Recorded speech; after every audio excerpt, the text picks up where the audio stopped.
What's going on, everyone? Welcome back to the show. So I want to talk about, yesterday I was talking about Social Security, people on Social Security moving out of the country. And those videos every time I do a video like that, it gets a really good response, a really interesting response, because I have people that come out and let me know, hey, I'm living in the Philippines, or I'm living in Costa Rica, or I'm living in Colombia, or Dominican Republic, and all these different places. And so I appreciate that, because this is another option that I like to let you guys know, hey, this is out there. So if you are struggling, you have another option. Well, today I want to talk about the solution at home, because there is a solution at home, or at least some help that Congress people are talking about. And that's what I want to discuss today. Now, I don't know how far this is going to go, and the hope is that they can pass this year, but we know how Congress works. And we know promises are made, and a lot of times those promises aren't kept. And many people are still wondering what happened to the $200 raise for Social Security that was promised. I honestly don't think that's going to go anywhere, because you don't have politicians talking about it. And that was more of a campaign promise that at this point doesn't look like it's moving forward.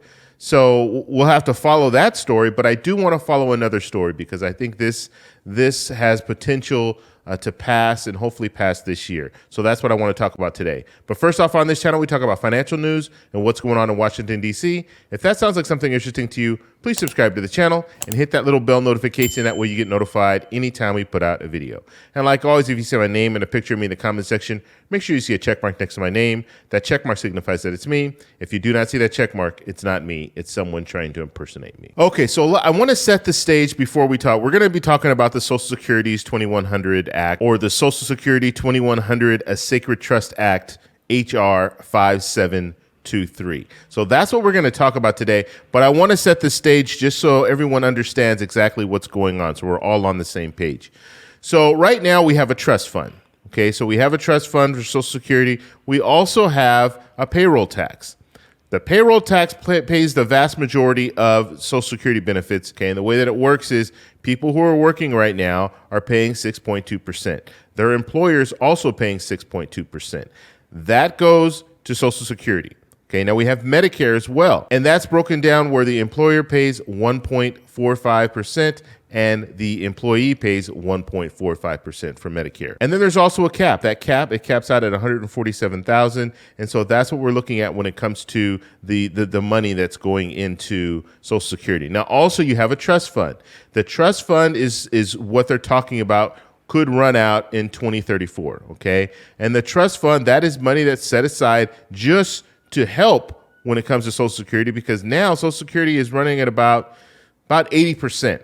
Okay, so about 80% of the benefits are able to be paid by the payroll tax, but then the trust fund has to come in and cover that extra 20%. Now, if the trust fund runs out, if it runs out in 2034, then guess what? There's going to be at least a 20% reduction. And that's what's really scary for a lot of people, because there are a lot of people that are struggling right now to pay their bills that are receiving Social Security, and they might only be receiving Social Security, no other income.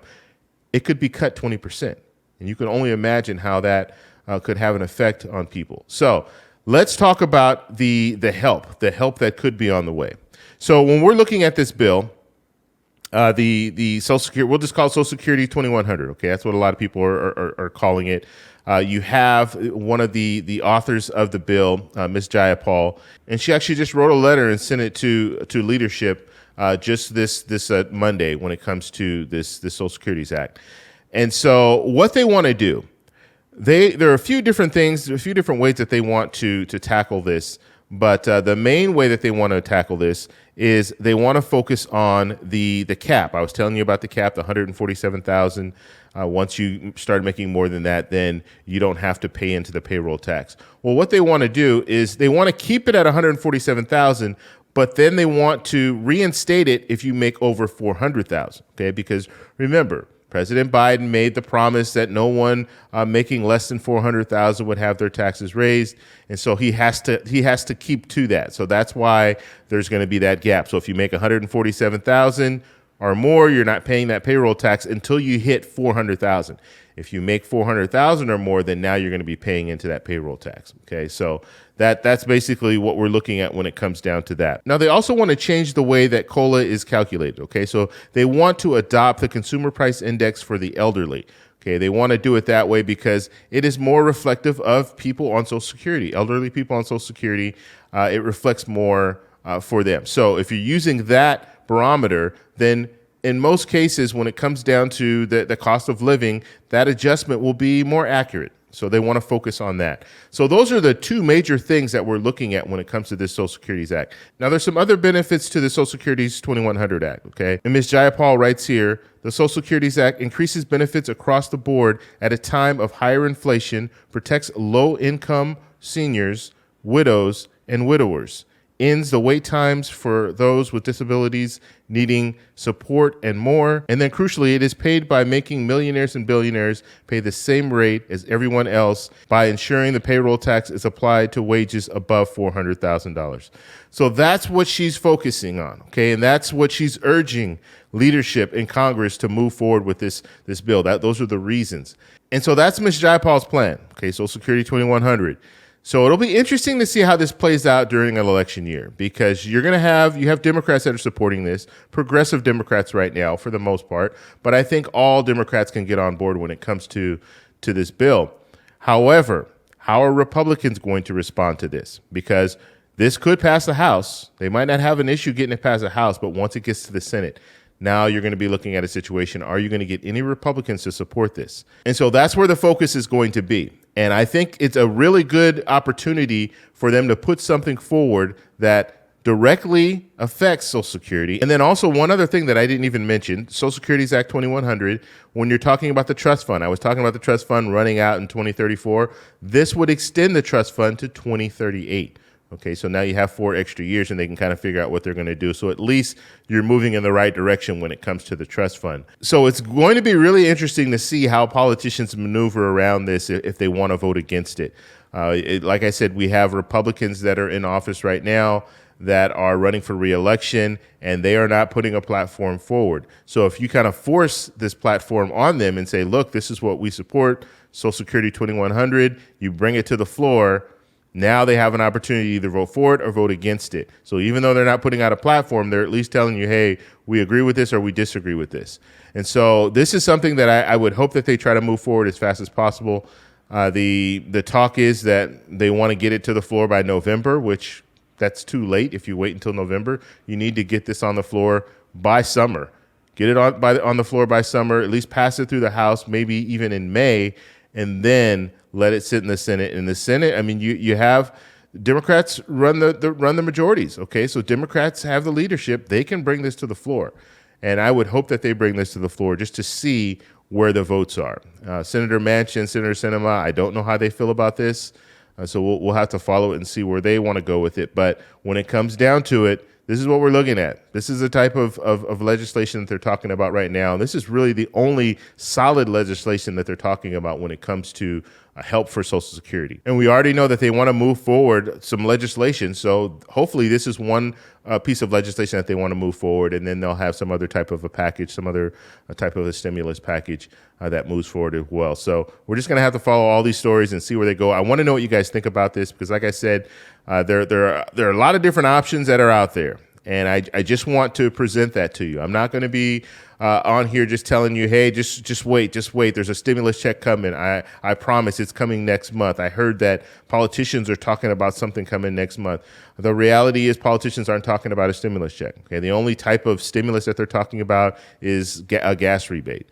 Okay, and the gas rebates, what we're hearing, anywhere from the neighborhood of $300 to $500, one-time payment if you have a vehicle, that kind of stuff. So we don't even really know how they're going to move forward with that. And when it comes down to it, most of the states are starting to incorporate their own, and so the federal government's kind of stepping back when it comes to this whole gas rebate, and they might just not even address it and just let the states try to handle it on their own. Some states will be in favor of it. Obviously, you're going to have some states that are saying, no, we're not going to move forward with any type of gas rebate. So you're going to have some people who are going to be left out when it comes down to that. Now, I want to answer one question about Colombia. Now, every time people ask me questions of Colombia, I'm saving these, making mental notes of some of the questions that you guys are asking, and I do want to at least address a few or address one in each video. So someone was asking me, how do I get around? So how do I get around when I'm in Colombia?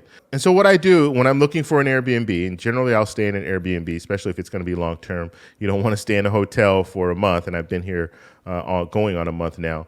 So what I do is I go to Google Maps, Street View, and find the nearest supermarket or find the nearest place where I can get groceries. Like there's an Olympica, which is right up the street. We're talking 2 blocks away. And so I'm able to get my groceries there and then walk back. Olympica is kind of like it's like a Walmart, but smaller. So they'll have groceries. They're going to have all the groceries that you would need. And then they'll also have other things, appliances, electronics, and things like that. So that's one thing. Now, the other thing, as far as driving, I don't rent a car or anything like that. It just doesn't make sense to do that. And so what I do is I get a taxi. Okay, so I take taxis everywhere. And taxis are very, very reasonably priced. I mean, you're talking about a 10 to 15-minute drive anywhere. You're going to probably pay about $2, between $2 and $4, pretty much wherever you. I've never paid more than $4 in a cab. And I've gone to some pretty far, I mean, like we're talking 20, 30 minutes away, and I'm not paying that much, okay? So, and it also depends on what time of day. And the way most cabs work here, it's not on a meter, so you're just pretty much going up to the cabbie and saying, hey, look, I need to get here. How much is it going to cost? And generally, like I said, it's about $2 to $4 is what I'm paying. And so, and I will go out maybe once a day. So if you think about it like that, if I'm going somewhere, it's once a day. So I pay $2 to $4 to get there, then $2 to $4 to get back. But that's generally now, and that's only if I'm going somewhere specific. Now, if I just need groceries, I have the grocery store right up the street, as well as if I just need to get exercise, I get out and I just walk around. And then I also have friends. I do have friends out here, and some of my friends have vehicles, and so they can drive me to certain areas. And so that's how I get around when it comes to Colombia. So if you guys have any other questions about Colombia, post them down below. If you have any questions about any of the stuff that we talked about today, the Social Security Act 2100, let me know in the comment section below. If you like this video, please give me a thumbs up. Please subscribe for more, and I'll talk to you in the next one. Bye.